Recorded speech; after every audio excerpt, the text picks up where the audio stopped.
How you all doing? Happy Wednesday. Hump day, all day, every day. Well, not every day, but hump day. You know, I'm going to talk about this video that my sister Crimson Cure had on her channel. And basically it had this black chick, you know,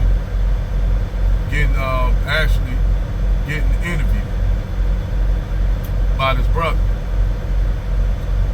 And first of all, before I say that, there was an article that came out but basically it was this white guy was saying that a lot of these black women that he dated pretty much worshiped the ground he walked on, but they had a lot of vitriol and hatred to black men in general. And even to the point where he said they would dial down their blackness just to get with him. And that means they'll cut off all that masculine, manly shit that they, masculine energy shit that they do for bread. They'll cut all that hood ratchet shit. They'll go natural. They'll wear their hair natural. They won't wear no makeup, no big old ass eyelashes and shit.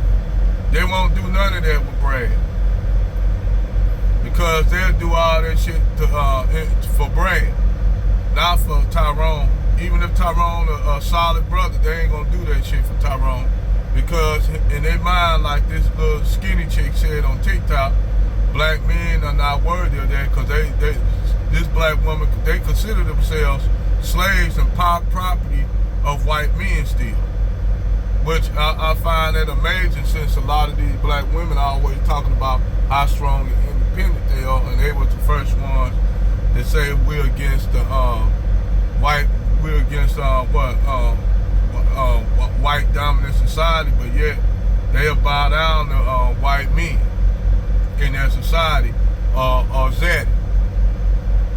So I always find this amazing. You know, when you have these women, they'll talk about how this chick was basically saying how white men open doors, they show chivalry and a lot of chivalry. And none of that shit is in context. None of the shit she talking about was in context. Because, like Quim said, you have a lot of brothers that's out here that show chivalry. You have brothers that's out here that open doors or try to open doors or help assist sisters. And a sister will turn them down and say, nah, I don't want you to do this, I don't want you to do that. And the first thing they'll always equate is because they think black men want something out of them. And sometimes them brothers just be doing shit doing shit just to be chivalrous. They ain't doing it because they want reciprocation out of it. They just do it just to be, they don't want their sister to struggle. But them brothers get, treated like shit when they try to do that. But them women think that them brothers have some intention, some grand scheme to do shit to them. They'll think that these brothers have a scheme, when actuality they'll date niggas that don't do none of the shit, don't do none of that. They'll even date niggas that don't do shit, and then when those relationships go bad, first thing they want to do is say, see, let's show you I dated these niggas and gave them a chance, and none of them niggas no good. And I always tell them, no, them are the niggas you dated. But anyway, the thing is, these black women worship white men. And the great David Carroll said to that white woman that white man, his whiteness covers a multitude of sins and imperfections. And when you have a group of women of your group that will side with white supremacy over you, and then you got Negroes like Umar Johnson telling brothers to get with these women, and when these brothers go abroad, they get passport. And don't think I'm advocating for telling brothers not to get with sisters. These are choices that a lot of these black women are making. So you got Umar Johnson sitting up here talking about that you black men need to get with these black women and marry them because that white woman or that Becky, she don't love you, and your resources gonna go outside the community if you go and get with Becky or Susan or Hacienda or Sean Lee. They'll tell you that you ain't black if you don't have no black woman.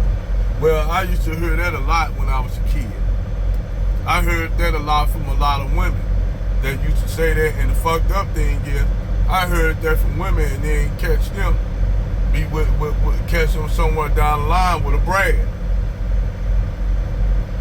And then I'll smile and be in amazement, being odd, because I remember, I'll tell them, I remember you saying that you don't, and I'll go in front of myself, I remember you saying you ain't like no white man, and used to tell black men that dated white women that they should be with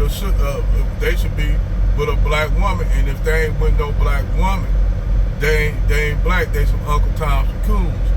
And here you go up here with a brag, with a white dude.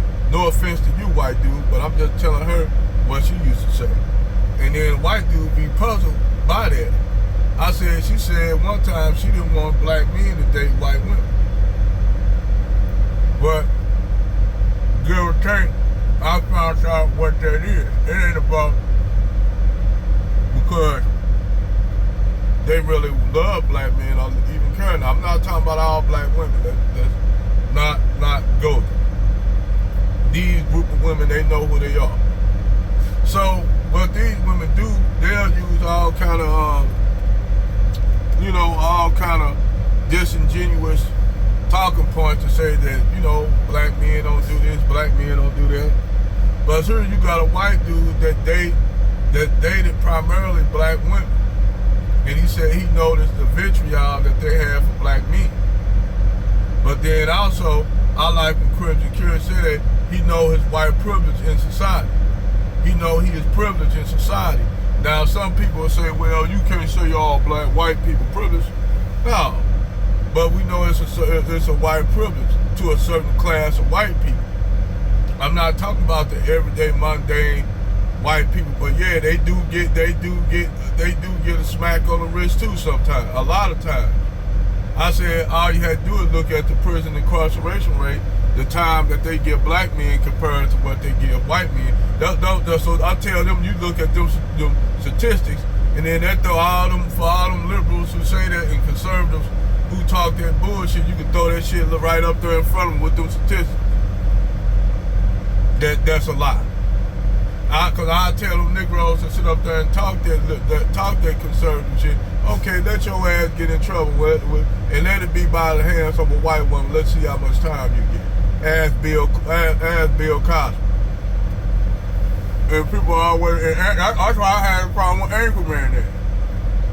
I said, well, Anchorman, if it's not about race and it's about money, Anchorman, why the fuck Bill Cosby did time for allegedly drugging women and Janet Dickinson, 15 years old at the Playboy Mansion? Nobody ever questioned that. Nobody ever questioned it was a 15-year-old girl at the motherfucking at Hugh Hefner's house, but nobody never came after me, Hugh Hefner. Nobody never said another question, Hugh Hefner. They just went after Bill Cosby, because why? Bill Cosby was a black man with money. So that bullshit, we can just throw that bullshit out the window right there, that your money gonna make you somehow oblivious to white supremacy when it doesn't. Because you could be you could be the richest black man in America. If they can find something to destroy your wealth and take from you, they will. Ask Kanye, ask Ye, ask Bill Cosby. They still trying to come after Bill Cosby.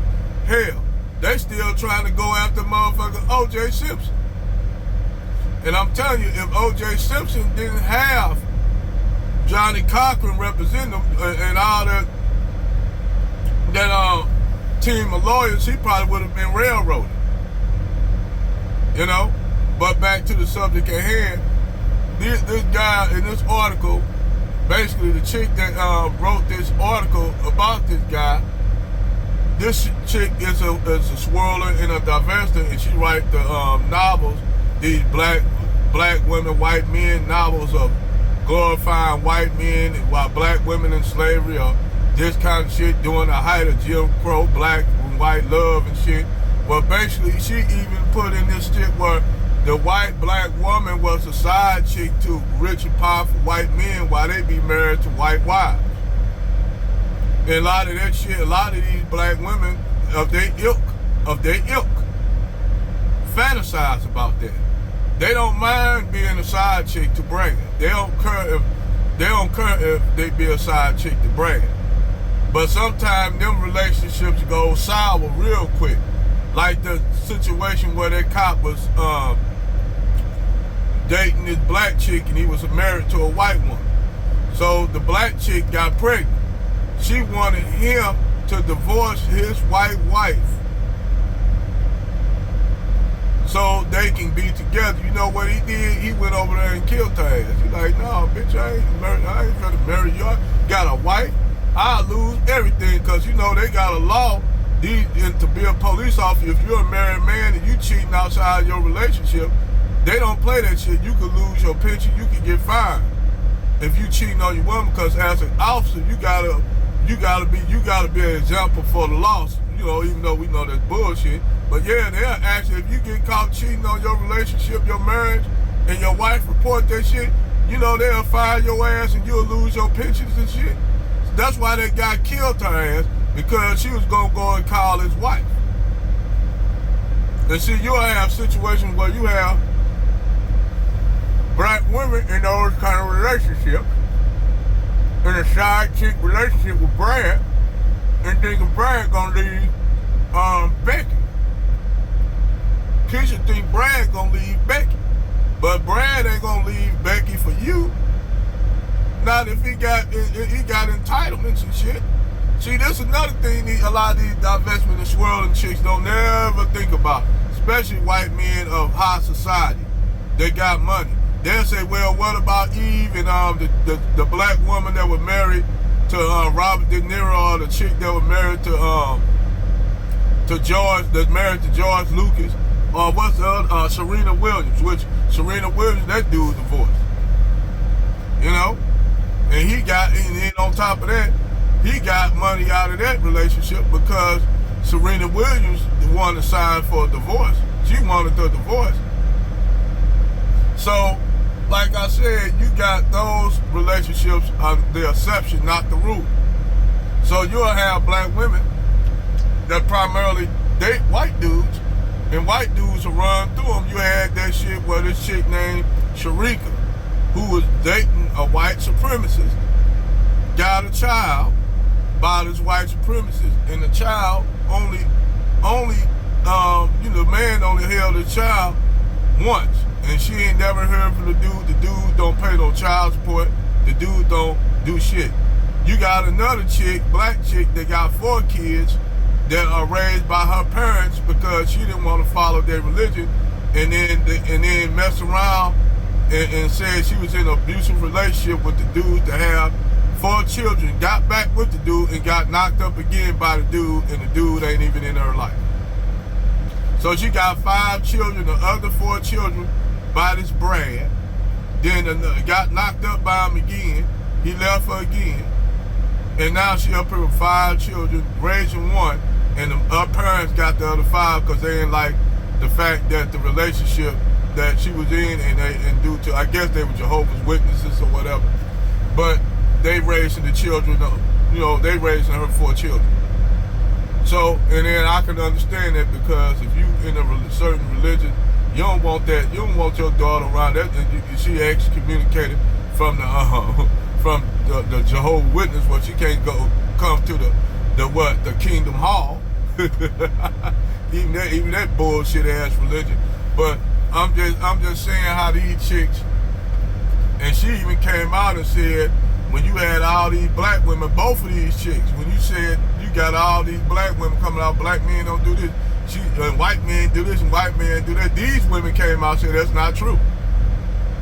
Even though that Sharika chick, she kind of flip-flop, because one minute, now she up here trying to cape for brothers, but she messing with this dusty brain.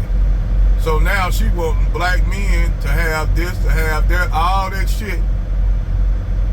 She want a black man to be 6'5" and shit. High value black man with all this, and she didn't require that out of Brad. And niggas saying, nah, that's all right, we pass. Brother saying, we pass, that's all right. So, this chick, like most of these sweaters and all that to do when that white man ain't picking them like that, you know what they gonna do? They going and fuck with and chase down passport bros.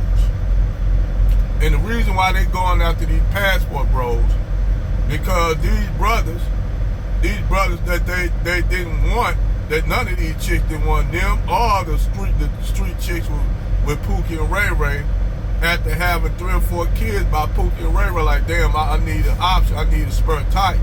At one time, those brothers used to be the spare types for the ex-swirlers and the ghetto ratchet hood rats who only dated Pookies and Ray Rays. Not to say that all Pookies and Ray Rays bad people, let's clear that up.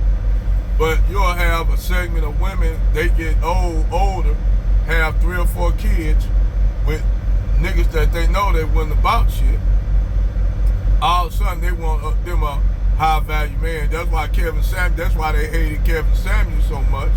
But before that, you had other people who used to talk that shit, like Brother General Tito. David Carroll used to warn brothers about this shit.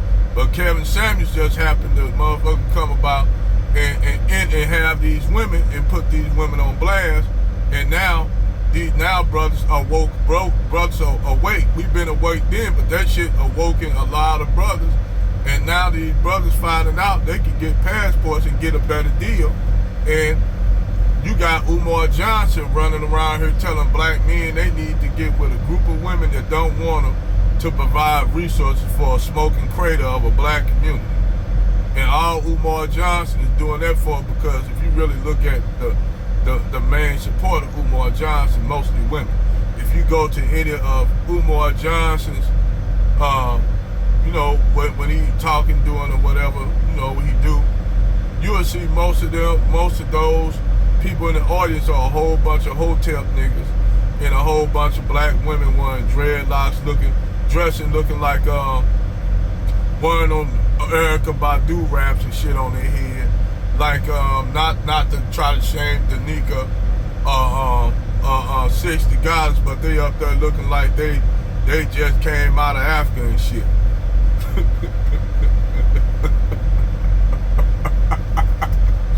When you come up with shit up. And this ain't shitting on Danica and none of them, but I said them women right there that do that shit, they'll go hard in the paint, like especially 60 Goddess. I question everything 60 Goddess is, because I'ma tell you something. One thing I know 60 Goddess will go after Brad if she got a chance to. If shit goes sour on her side, when niggas start waking up to her bullshit. Like homeboy put her ass like my boy General Tito put her ass on blast. And most of y'all, and I thought that shit, why y'all wanna do Danica, 60 Goddess like that? She down to, I looked at her background, and then motherfucker General Tito and a lot of brothers start coming out with her background, that paper check on her ass.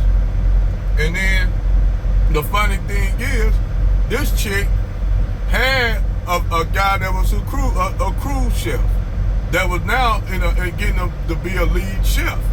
So she kicked this dude, she divorced this dude, and because she still wanted to mess around with her baby daddy of her 2 children that she had by this dude.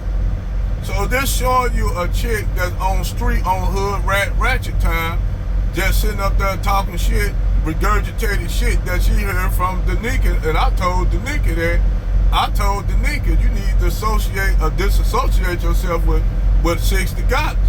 I told, and but she still want to be friends with 60 guys. I said that's gonna be a bad image for you. If I was your husband, I'd tell you to stop doing. I'd tell you to stop fucking with her, period.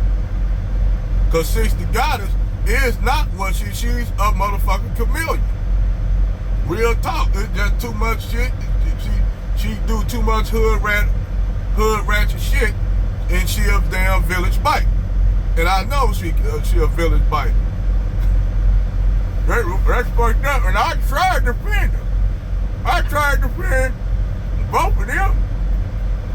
That's why I told Crimson, hey, I know you fond of Danica, but Danica, I'm gonna tell you, I told Crimson, they gon' in the nigga's mind, they gonna say birds of a feather flock together. That's why I told Danica, that's why I told Crimson, you need to disassociate yourself from Danica, just like I told Danica she need to disassociate herself from Cream, from 60 Goddess, because 60 Goddess gonna give them a bad image of y'all.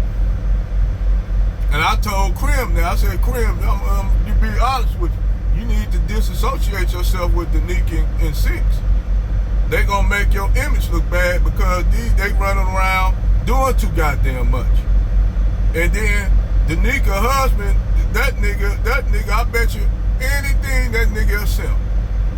Cause if he ain't telling her, if it's like this. It's one thing to be in a relationship or marriage and you put out content, but the truth is, the way she be dressing and shit on her and putting yourself out there in the video, you don't supposed to be out there like that, looking like that. You supposed to dress up, yeah, like Crimson Cure. That's tasteful. She ain't showing all that flesh. You got up her Danica and fucking and Six out here all showing and doing shit that hoes do. Bitches that do on fuck OnlyFans do. And I told them that off top, y'all making y'allself. I told Danica and especially Six that you make yourselves look like some ratchets. And then that's the only reason why Tommy said the shit that he did to him, called them some pro-black hoes. Pro-black bitches that's hoes. That's for the streets. That's why he said that. Because the shit they doing too much. But this is my video, over and out.